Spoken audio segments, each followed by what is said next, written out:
At 43, Marlowe understood that being forgotten by the living hurt far less than being forgotten by the dead.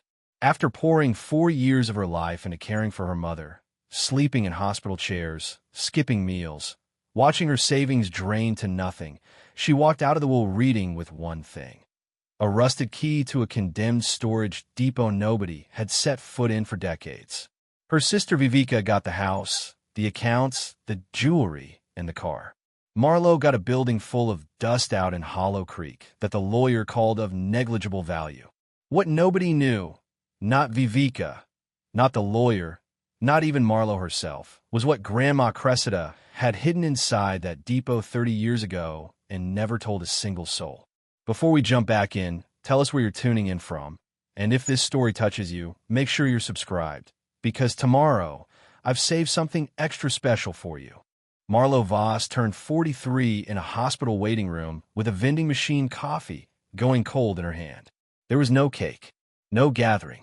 Her daughter Juniper, 10 years old and already too familiar with the particular silence of hospital corridors, had drawn a card using the back of a prescription printout she found on a chair. It said, "Happy Birthday, Mom," in green marker with a lopsided sun in the corner. Marlowe kept it folded in her coat pocket for weeks. That was 14 months before everything collapsed completely. Her mother, Doris Voss, was diagnosed with congestive heart failure in the spring, 2 years after Marlowe's divorce had already quietly gutted her finances. The doctors laid it out plainly. Doris needed full-time care. She couldn't manage the stairs in her own house. She couldn't drive. She couldn't cook without risk. Someone had to step in. Marlowe's sister Viveca lived 40 minutes away in a 4-bedroom house in Dunmore with her husband Thaddeus, who worked in commercial real estate and wore the kind of watch that announced itself when he sat on a table. They had a guest room. They had means. They had, by every practical measure, more capacity to absorb the weight of this than Marlowe did. Viveca said she would help. She meant it the way people mean things when they haven't yet felt the cost. 3 weeks in, Viveca stopped answering calls before 9 a.m. By the second month, she was visiting on Sundays, sometimes bringing flowers and staying for 40 minutes before remembering she had somewhere to be. By month 4, Marlowe had stopped expecting her altogether. So it was Marlowe who moved her mother into a ground-floor apartment near Dunmore General. Marlowe who arranged the home health aide 3 mornings a week and covered the difference when insurance fell short. Marlowe who drove Doris to cardiology appointments, sat through the explanations, asked the follow-up questions, learned what an ejection fraction meant and why a low number mattered. Marlowe who reorganized her freelance bookkeeping work around her mother's medication schedule, taking calls in parking lots and finishing invoices after midnight. She had been making it work. Barely, but she had. Juniper adapted the way children do when they don't have a choice. She did her homework at her grandmother's kitchen table. She learned which television programs calmed Grandma Doris down and which ones overstimulated her. She was patient in a way that occasionally broke Marlowe's heart, because 10-year-olds shouldn't need to be that patient. The money went first. Marlowe's savings were gone by month 8. The home aid cost more than her car payment.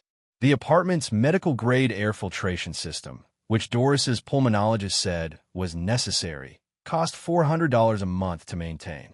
Marlowe took on more clients and worked longer hours, but there's a ceiling to how many hours a person can bill when they're also a primary caregiver and a single parent.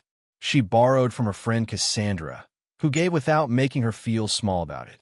She deferred 2 credit card payments and paid the minimum on a third. She sold her grandmother's pearl earrings, the only piece of jewelry she'd kept from her own inheritance years earlier, for $300 at a pawn shop on Federal Street. Doris Voss died on a Tuesday in October, just before dawn. Marlowe had been asleep in the recliner chair next to the bed when it happened. She woke to a stillness in the room that was different from regular silence. Her mother's chest had stopped its shallow, labored rise. The aide, who had arrived at 6, found them both and called the number on the emergency card. Grief arrived the way it always does, not as a wave, but as a slow, total weather change. Everything looked the same and felt completely different. What came after the grief was the paperwork. The funeral home required a deposit. The medical billing department sent 3 separate invoices in the same week. The apartment lease had 2 months remaining, and the landlord was not interested in compassion. Marlowe handled all of it. She made the calls, signed the forms, organized the belongings. She packed her mother's clothes in a bag for donation and wrapped the dishes in newspaper and wondered, not for the first time, where Viveca was. Viveca appeared 9 days after Doris died, composed and dressed well, with Thaddeus beside her carrying a bottle of wine nobody opened. She said the right things in the right order. She cried briefly. She asked if Marlowe needed anything and then, before Marlowe could answer, mentioned that they should probably talk to Mr. Beausoleil, the estate lawyer, soon. They met with Mr. Beausoleil on a Thursday. The office smelled like old carpet and printer toner. He read the will methodically, pausing at page breaks. Viveca sat with her hands folded, expression neutral in a way that felt practiced. Thaddeus sat beside her and checked his phone twice. The house went to Viveca. The checking and savings accounts, after debts, went to Viveca. Doris's car, the jewelry, the furniture designated as antique, all Viveca.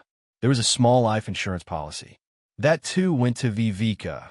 As the named primary beneficiary, a designation Doris had apparently never updated after Marlowe's father died years earlier. Marlowe received one item. Mr. Beausoleil read it without particular emphasis. To my daughter Marlowe, I leave the property at 4 Silo Road, Hollow Creek, known as the Harwick Depot, along with its contents and the key kept in my cedar box. Viveca glanced at her sideways. Something moved across her face that she smoothed over quickly. Thaddeus cleared his throat and said, "That old place. Didn't someone say it was condemned?" Mr. Beausoleil said the property had not been formally condemned, but had not been assessed in many years. He said it with the tone of a man trying to be accurate rather than kind. Marlowe drove home in silence with Juniper asleep in the back seat and the cedar box on the passenger seat, the rusted key inside it rattling faintly against the wood every time she turned a corner.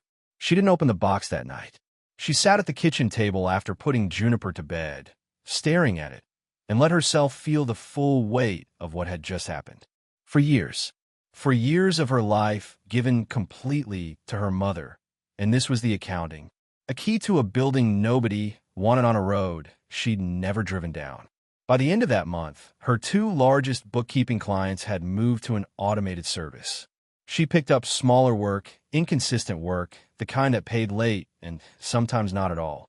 The credit card debt compounded. Cassandra lent her more gently, without conditions, but there was a limit to how long that could last. The apartment she and Juniper shared had thin walls and a landlord who knocked for rent with 4 days' notice. In February, she fell behind. In March, she received the notice she'd been dreading for months. 60 days to vacate. She called Viveca once. Once was enough. Viveca said she sympathized, said the house was stretched with Thaddeus's new office expenses, said she wished things were different. She said it warmly. She meant none of it. Marlowe sat on the floor of Juniper's room that night while her daughter slept, and she looked at the cedar box on the shelf where she'd placed it in October and left untouched ever since. She crossed the room, lifted it down, opened it. The key was heavy, old, the kind of thing a building would need rather than a padlock. Beneath it was a small folded note in handwriting she didn't recognize. Not her mother's. The loops were different, the pressure heavier. She unfolded it. "Marlowe, this key has been waiting for you longer than you know. Not from your mother. From me. Go to Hollow Creek when you have no other road left. The depot is not what anyone thinks it is. Cressida." Marlowe read it twice. Her grandmother Cressida had been dead for 31 years. The name on the note sat with Marlowe for 3 days before she let herself think about it directly. Cressida Voss had died in 1993 when Marlowe was 12. She remembered her grandmother the way you remember someone who felt permanent. The smell of her kitchen, the specific cadence of her laugh, the way she kept her hair pinned back with the same 2 tortoiseshell clips every single day. Cressida had been the kind of woman who noticed things. Who remembered what you said 6 months later and brought it back in conversation like she'd been holding it carefully the whole time. Marlowe had loved her completely. But Cressida had been gone for 31 years, and the note in the cedar box was in her handwriting. Marlowe knew that script. She'd received birthday cards in it every year until she was 12. The loops, the slight leftward lean, the way the letters in her name were written with more pressure than the rest. Like Cressida wanted to make sure that name specifically, would last. She turned the note over. Nothing on the back. Just those 4 sentences and the signature. She put it back in the box and closed the lid and went to make Juniper breakfast. The 60-day notice on the apartment became 40 days. Then 30. Marlowe picked up 2 new bookkeeping clients, small businesses paying modest rates, and stretched the income across rent, groceries, and the minimum payment on the card with the highest interest. It wasn't enough. She knew the math. She'd been running the numbers in her head every morning before she got out of bed, the way anxious people do, hoping the figures would somehow rearrange themselves overnight. They never did. She applied for emergency rental assistance through the county. The waiting list was 4 months long. She called 2 shelters to understand her options, and both had capacity issues that made the near future look very specific in a way she wasn't ready to explain to Juniper. Juniper was handling things the way she handled most things, quietly and with more awareness than Marlowe wished she had. She'd stopped asking for things. She packed her own lunch without being reminded.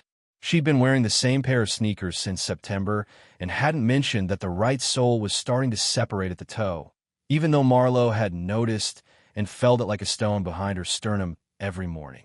Viveca called once in February.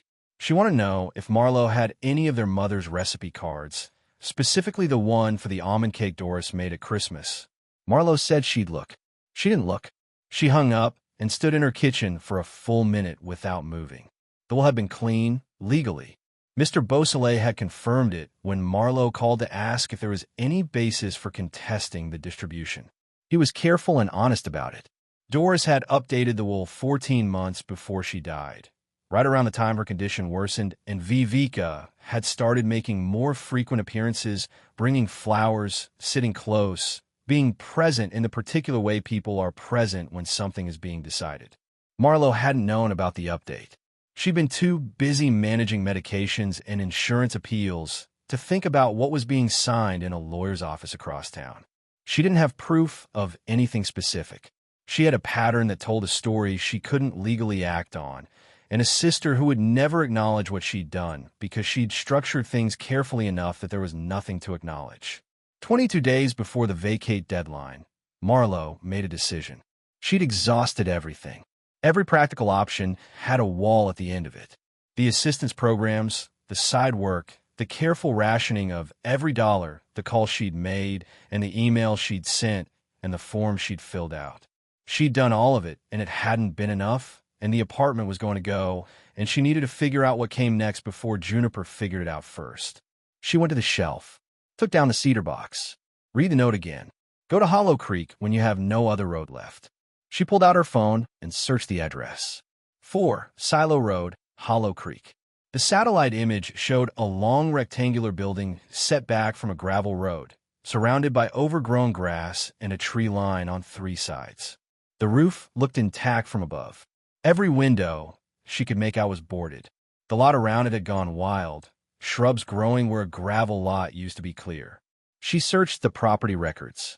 Registered owner, Doris Voss, transferred from Cressida Voss Estate, 1994. No liens. No condemnation orders on file, just as Mr. Beausoleil had said. She searched the Harwick Depot by name. One result, a brief mention in a 1987 local newspaper archive. Hollow Creek's Harwick Depot, operated by the Voss family for 3 decades, closes quietly after owner Cressida Voss retires from commercial storage. 3 decades. Her grandmother had run that building, and nobody in the family had ever mentioned it. Not once. Marlowe closed her phone, looked at Juniper's backpack hanging by the door, looked at the key on the table. She started packing. Packing took less time than it should have. That was the thing about losing ground slowly over months. You didn't notice how little you had left until you tried to gather it. 2 duffel bags held everything worth taking. Juniper's backpack handled the rest. Her sketchbook, 3 books she was rotating through, the small stuffed rabbit, she still slept with and pretended not to care about. Marlowe took the practical things. A change of clothes each. The first aid kit from under the bathroom sink. Her laptop.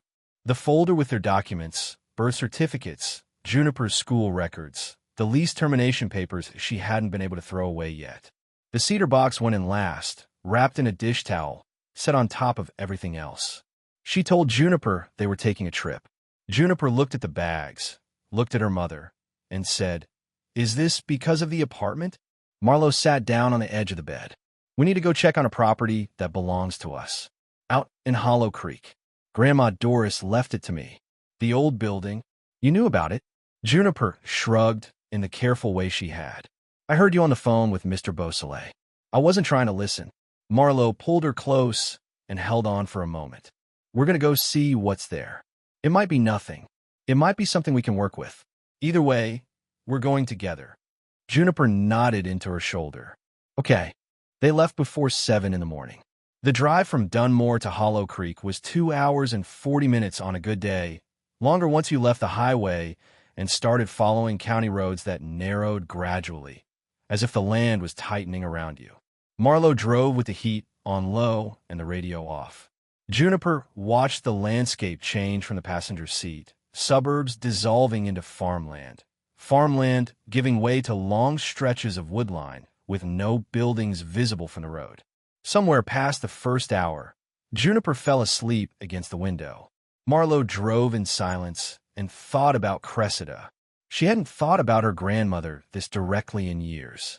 Grief for the long dead settles in a background, becomes part of the texture of who you are rather than something you actively carry. But the note had changed that. For sentences in Cressida's handwriting, left in a cedar box that had traveled from Cressida's possession to Doris's and eventually into Marlowe's hands, had made her grandmother present again in a way that felt almost physical. Cressida had run the Harwick Depot for 30 years. The newspaper archive said she'd closed it quietly when she retired. Marlowe remembered her grandmother as someone with a city house, a garden, a modest life. She had not remembered her as a businesswoman. She had not remembered anyone describing her that way, ever. She thought about Viveca, sitting in Mr. Beausoleil's office with her hands folded, expression measured. Viveca had heard the same line Marlowe had. The Harwick Depot. She'd watched Thaddeus call it condemned without quite correcting him. Had Viveca known it wasn't worthless? Had she known what was there and made sure Marlowe received it because she was certain Marlowe would never go?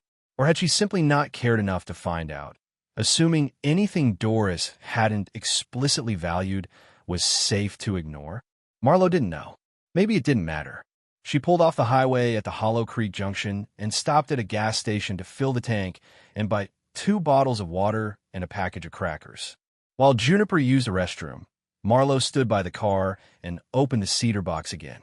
She had read the note a dozen times, but now she looked more carefully at the box itself. She'd assumed it was just a container, something Doris had kept the key in. Looking at it now in the gray morning light, she wasn't sure it was Doris's box at all. The cedar was dark with age, the corners worn smooth. The interior was lined with faded green velvet, and along the inside edge of the lid, pressed so flat against the wood she'd missed it entirely, was a thin folded piece of paper tucked beneath the velvet lining. She worked it free carefully with her thumbnail. It was a half sheet folded twice. The handwriting was Cressida's again, smaller this time, more compressed, like she'd been working with limited space deliberately. There are 3 locks on the depot door. The key opens all of them. Don't let that surprise you. I had it made that way. Inside the main room, go to the north wall. Look for the workbench with the red painted leg. Underneath it, fixed to the floor, is a flat iron box. That box has its own lock. The combination is not written down anywhere. You'll know it when the time comes. Everything I left you is in 2 places. What's in the main room is for living. What's in the back room is for the rest of your life. Take care of my building. It missed being used. Cressida. Marlowe read it twice. Her hands were steady. She was past the shaking stage. Juniper came back from the restroom carrying a small paper cup of coffee she'd bought with her own pocket money and handed it to Marlowe without a word. Marlowe took it, looked at her daughter. felt something sharpen inside her chest that wasn't hope exactly, but was close enough to move on. "Ready?" Juniper asked. "Let's go find it," Marlowe said. Silo Road wasn't on the GPS. Marlowe discovered this 4 miles past the Hollow Creek Junction when the map application on her phone rerouted her twice in the same direction and then simply stopped, displaying a blue dot on a gray road with no name attached. She pulled over, unfolded the printed directions she'd written out the night before from the satellite image, and studied them. Left at the grain elevator. Follow the gravel for 1.5 miles. When the road forks at the dead oak, stay right. The depot will be at the end. She hadn't written those directions. They were on the back of her printed satellite image in handwriting that took her a moment to place. And she recognized it. Her own mother's script, small and slanted, the kind of handwriting Doris used for grocery lists and quick notes left on kitchen counters. Her mother had known the way. That landed somewhere between the ribs and stayed there. Doris had known where this depot was, had known how to reach it, had kept the key in a cedar box with a note from a dead woman inside it, and had left the whole thing to Marlowe without a single word of explanation while she was alive. Marlowe sat with that for about 30 seconds. Then she followed the directions. The grain elevator appeared around a long bend, an old structure with faded paint and a rusted ladder running up the side. She turned left onto gravel that popped and shifted under the tires. The tree line on both sides grew denser as the road narrowed. Juniper had woken up when they left the gas station and was sitting forward now, watching the road ahead with the focused attention she gave things she found genuinely interesting. "It's like the road is getting smaller," she said. "Old roads do that. Nobody's widened this one in a long time." "Does that mean nobody's been out here?" "Probably not for a while." The dead oak was unmistakable. It stood at the fork like something from a story, leafless and bone-pale, split down the middle by what must have been a lightning strike years back. Both have still standing close together out of habit. Marlowe stayed right. The gravel gave out about 200 yards past the fork. The road became dirt, packed hard, rutted from old vehicle tracks that had long since grown over with grass down the center strip. Marlowe slowed to a crawl. Branches from both sides scraped the car's mirrors. The tree canopy closed overhead, dropping the light by half. Then the trees opened. The clearing arrived without warning. A 1/4 acre of overgrown land with the Harwick Depot sitting at its center like something that had been waiting quietly for a specific person to show up. Marlowe stopped the car and cut the engine. Neither of them spoke for a moment. The depot was larger than she'd expected from the satellite image. A long rectangular building, single-story at the front with what appeared to be a raised rear section behind it.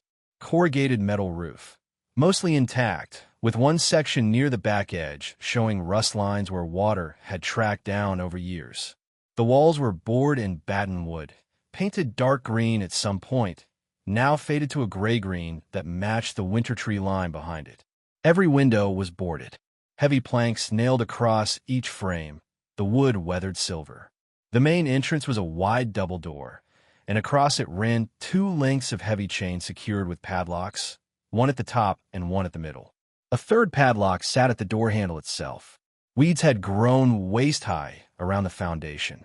A wild rosebush had taken over the left corner of the building, bare cane now in winter, wrapped around the drain pipe like it intended to stay. A wooden sign above the door, the letters barely readable, said Harwick Depot, St. 1954. Juniper got out of the car before Marlowe did. She stood in the tall grass, looking up at the sign. 1954, she said. That's really old. Your great-great-grandmother's family built it. Marlowe came to stand beside her. Your grandmother Cressida ran it, and nobody came here after she closed it? Apparently not. Juniper looked at the chains on the door. Did she lock it herself? Before she died? Marlowe thought about the note. The key opens all of them. I had it made that way. I think she planned this for a long time. They walked to the entrance together through grass that soaked their jeans to the knee with cold dew. Up close, the building felt substantial in a way photographs hadn't conveyed. The walls were thick, the planks close-fitted. Someone had built this to last, and Cressida had maintained it long enough that even 30 years of abandonment hadn't broken its bones. Marlowe took the key from her coat pocket. It was heavy in her hand. brass gone dark with age, the bow worn smooth from handling. Cressida's hands had held this. Her mother's hands had held this. She slid into the first padlock. It turned. Juniper made a small sound beside her. "One down," Marlowe said. She moved to the second lock. The key seated cleanly, turned smoothly, and the padlock released with a sound like a held breath finally let go. The third lock was at the door handle, lower down, and the mechanism was stiffer, resistant. Marlowe applied steady pressure and felt it give in increments, the tumblers moving reluctantly after 3 decades of stillness, until the last one turned and the lock opened. She unwound the chains. They fell against the door with a heavy sound that carried across the empty clearing and came back faint from the tree line. The boards across the door came next. She found a piece of angle iron in the tall grass near the foundation, old and heavy, and used it as a lever against the nail heads. The wood was dry and brittle, and the boards came away cleaner than she'd hoped, one after another, until the door itself was exposed. Solid wood, dark with age, with an iron handle and a keyhole below it. The key fit. The bolt moved. Marlowe pushed the door open. The smell reached them first. Not rot. Not the thick, damp smell of a building that had taken on water and given up. It was something drier than that. Older, the way a book smells when it's been closed for years in a cool room. Dust and cedar and something faintly metallic underneath, like old tools kept clean and put away properly. Marlowe stood in the doorway and let her eyes adjust. The interior was dark, the boarded windows allowing only thin lines of gray light through gaps in the planks. What she could see was large, the main room running the full width of the building, deeper than she'd expected. The ceiling was high, maybe 14 feet, with exposed wooden beams running the length of the space. Hooks along the beams, heavy iron hooks, the kind used for hanging equipment or rope. She pulled out the flashlight she'd bought at the gas station. The beam cut through the dark and showed her the room in pieces.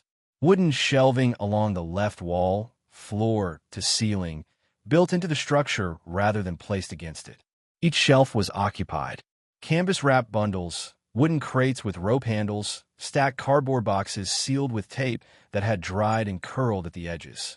Everything organized, everything deliberate. This was not a room where things had been piled and forgotten. This was a room where things had been placed. Along the right wall, a long wooden workbench ran almost the full length of the space. Above it, pegboard with tool outlines still visible, the shapes of wrenches and hammers and chisels painted and faded red, the tools themselves hanging on their hooks exactly where they'd last been placed.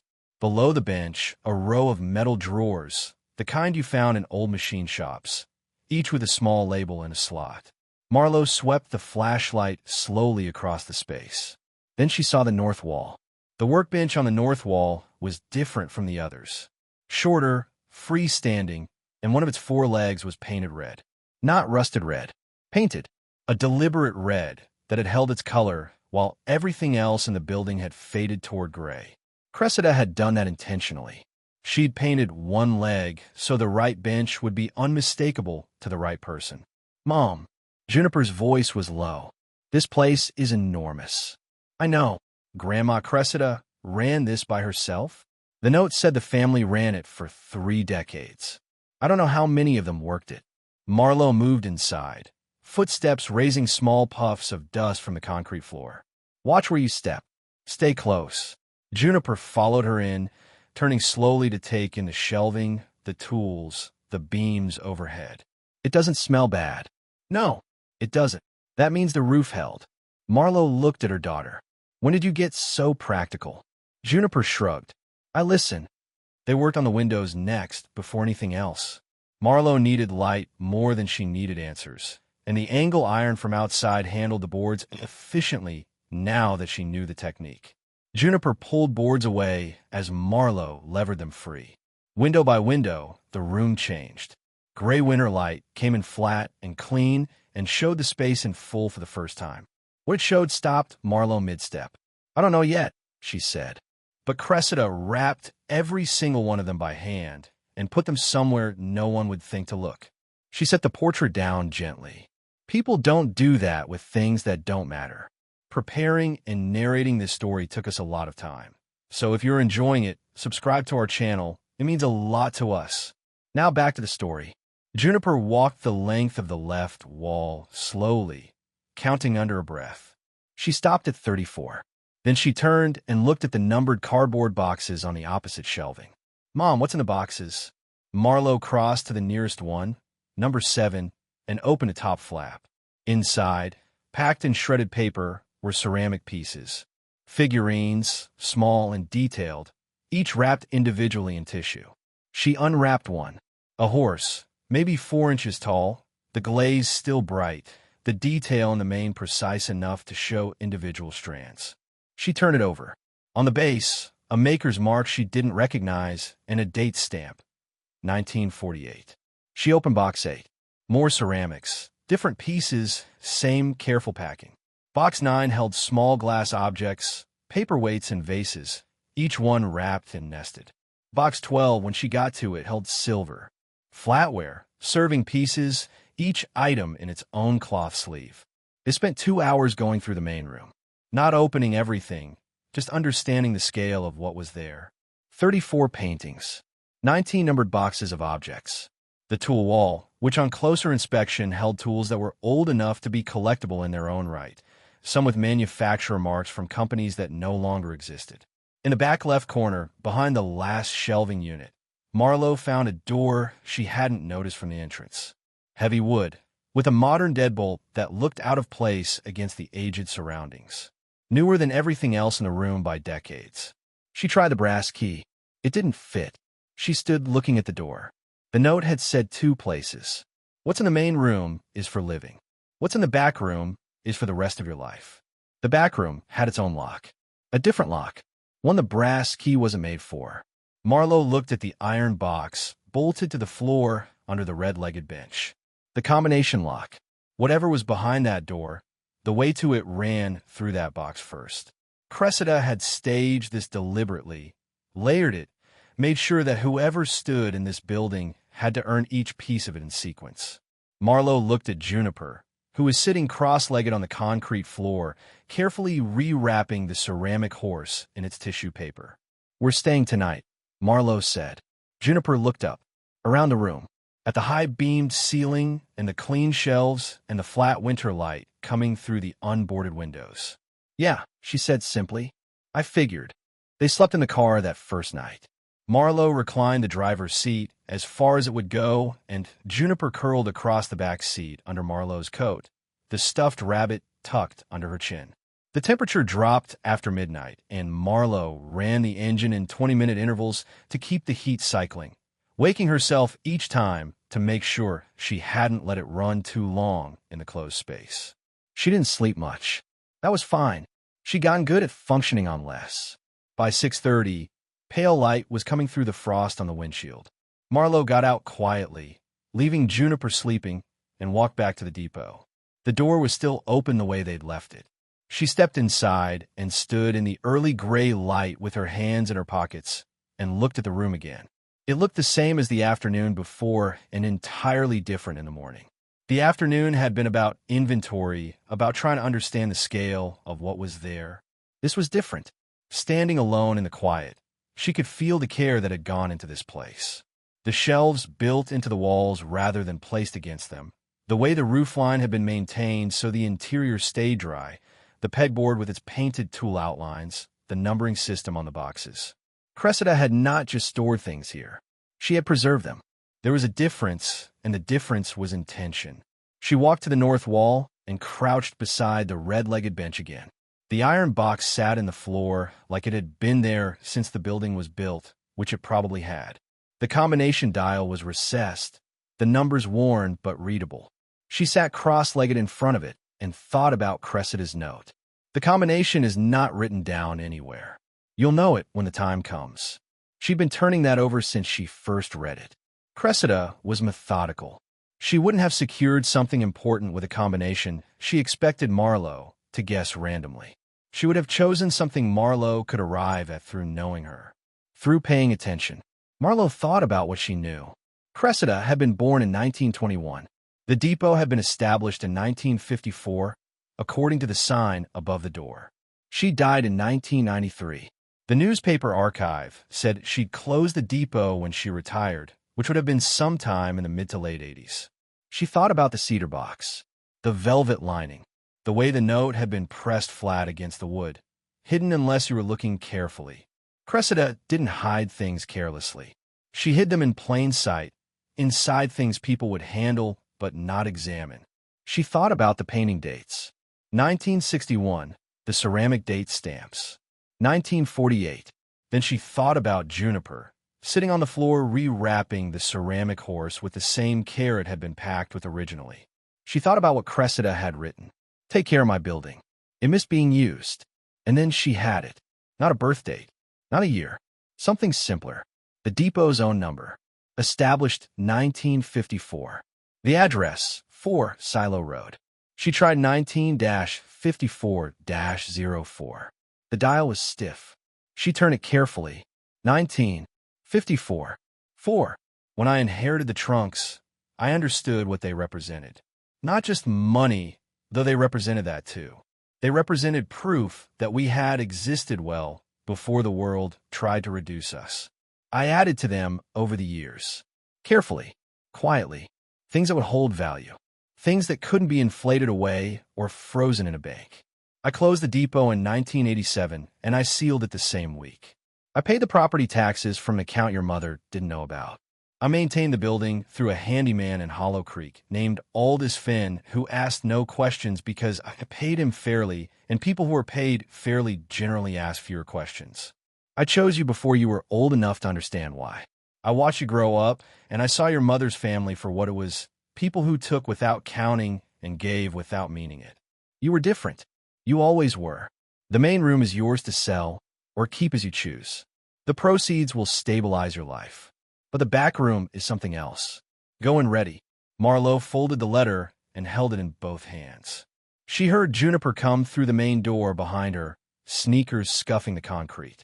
You figured out the box, Juniper said, seeing it open on the floor. I did. What was inside? Marlowe held up the ring of keys. The way into the back room. Juniper looked at the door in the corner. The modern deadbolt. The heavy wood. What's in there? Marlowe stood, knees stiff from the cold concrete. She crossed to the back corner and stood in front of the door. Looked at the 4 keys on the ring. Try the first one. Wrong. The second one. The deadbolt turned. She pushed the door open. The room beyond was smaller than the main space, maybe 20 feet square, with a concrete floor and a single high window that let in one column of pale morning light. No dust in here, or less of it, the door seal having held better than the boarded windows outside. Along the left wall was a steel filing cabinet, 4 drawers, each with a numbered label. Along the right wall, a heavy wooden table with a green banker's lamp still on it, its cord running to an outlet that was presumably dead after 30 years. And at the far wall, centered, sat a strongbox. Not the flat iron kind bolted to the floor out front. This was different. Chest height, on its own steel stand, the kind of fireproof safe used in commercial settings.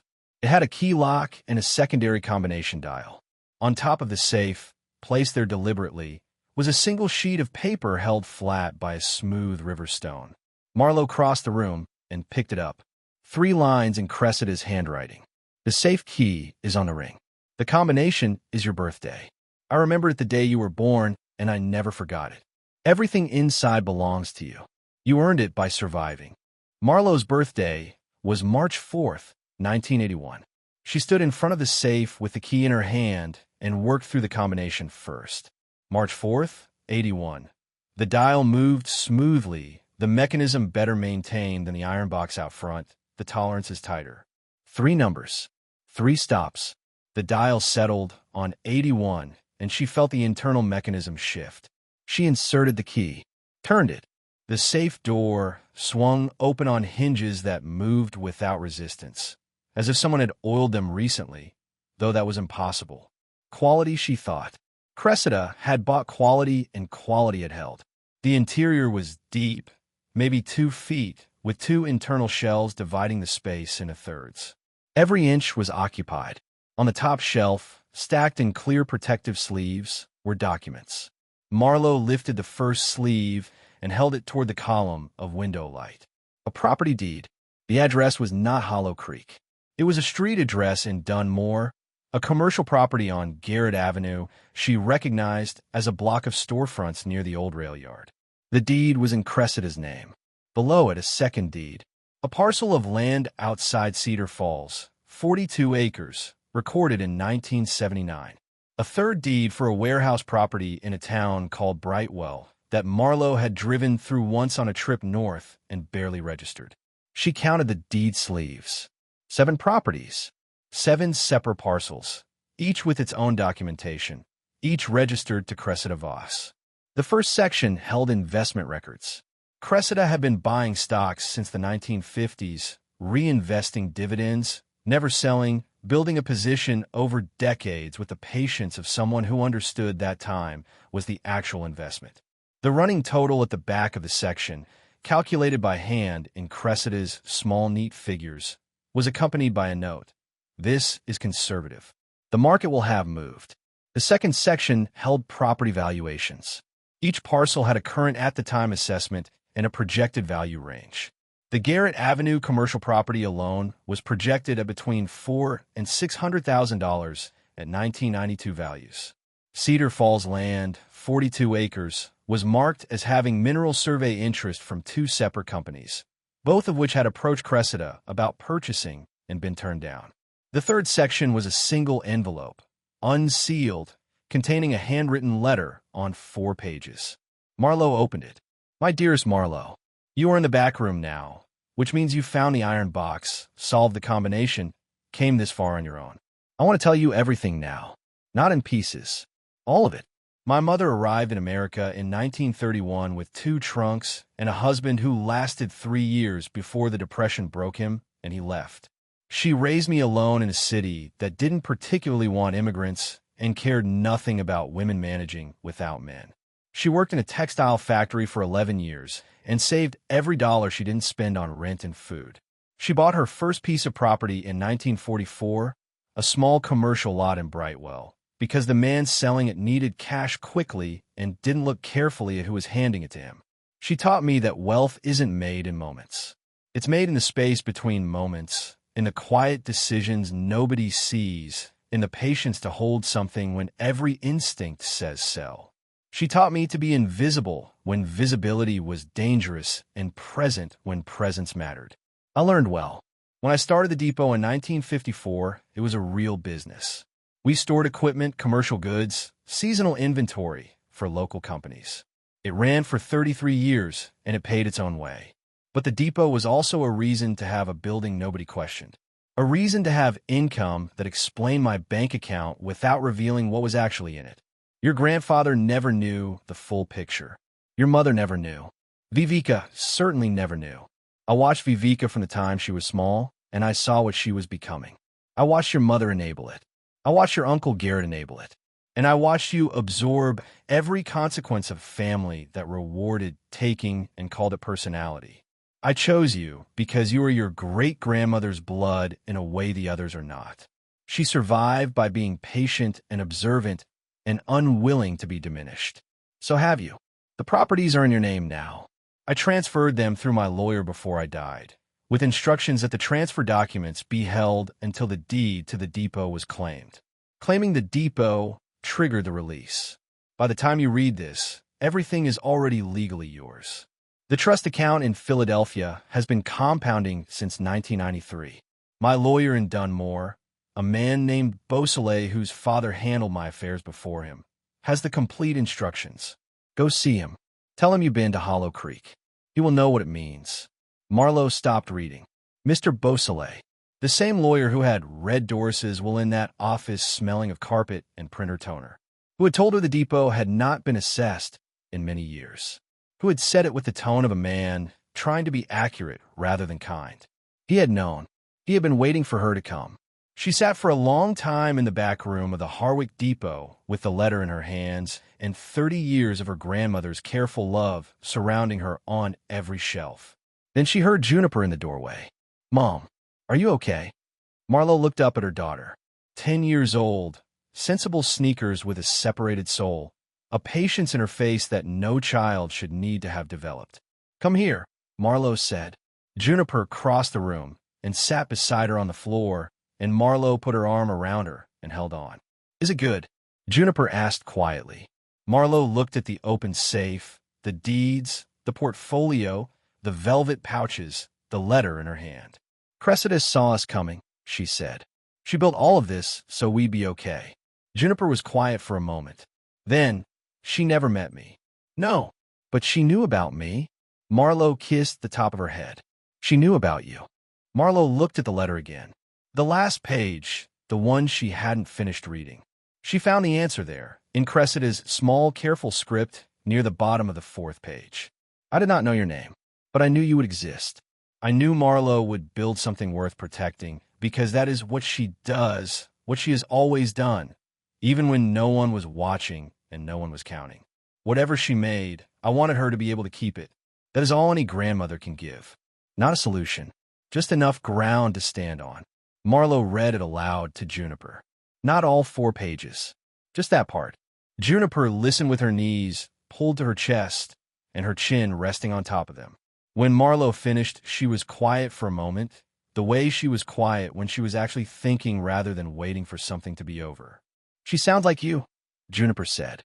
"How so?" "She did everything ahead of time, quietly, so nobody had to scramble later."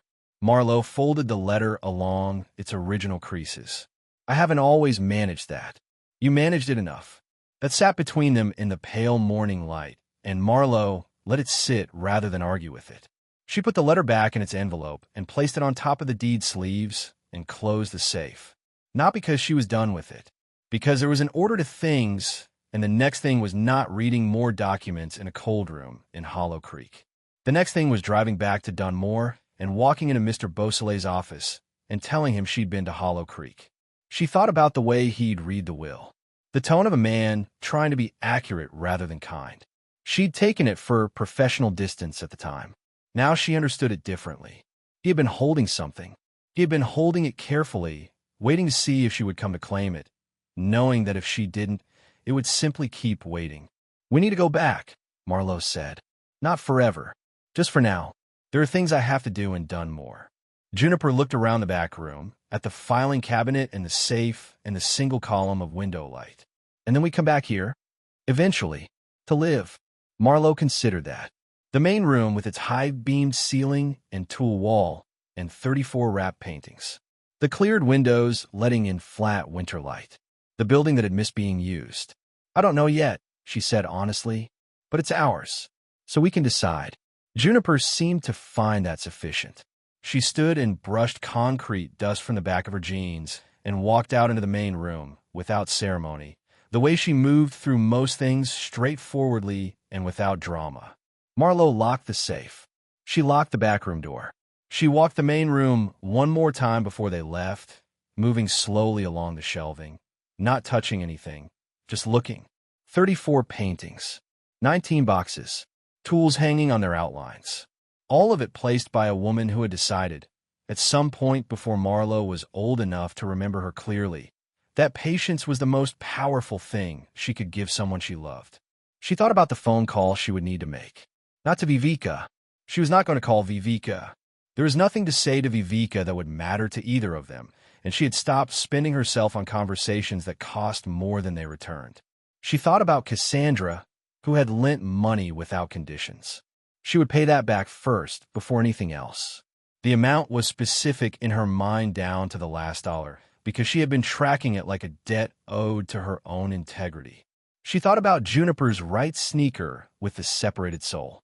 She thought about Cressida, born in 1921 to a woman with 2 trunks in a city that didn't particularly want her, who had taken that beginning and turned it into 33 years of quiet, careful, invisible work, and then sealed it all behind 3 locks and left the key where only the right person would eventually find it. Marlowe turned off the flashlight. She walked to the main door and waited for Juniper to come through, and then pulled it closed behind them, the bolt sliding home with the same solid sound it had probably made the day Cressida locked it the first time. The clearing was bright and cold and very still. "Ready," Juniper said. Marlowe put the key in her coat pocket. "Let's go see Mr. Beausoleil." Up next, you've got two more standout stories right on your screen. If this one hit the mark, you won't want to pass these up. Just click and check them out. And don't forget to subscribe and turn on the notification bell so you don't miss any upload from us.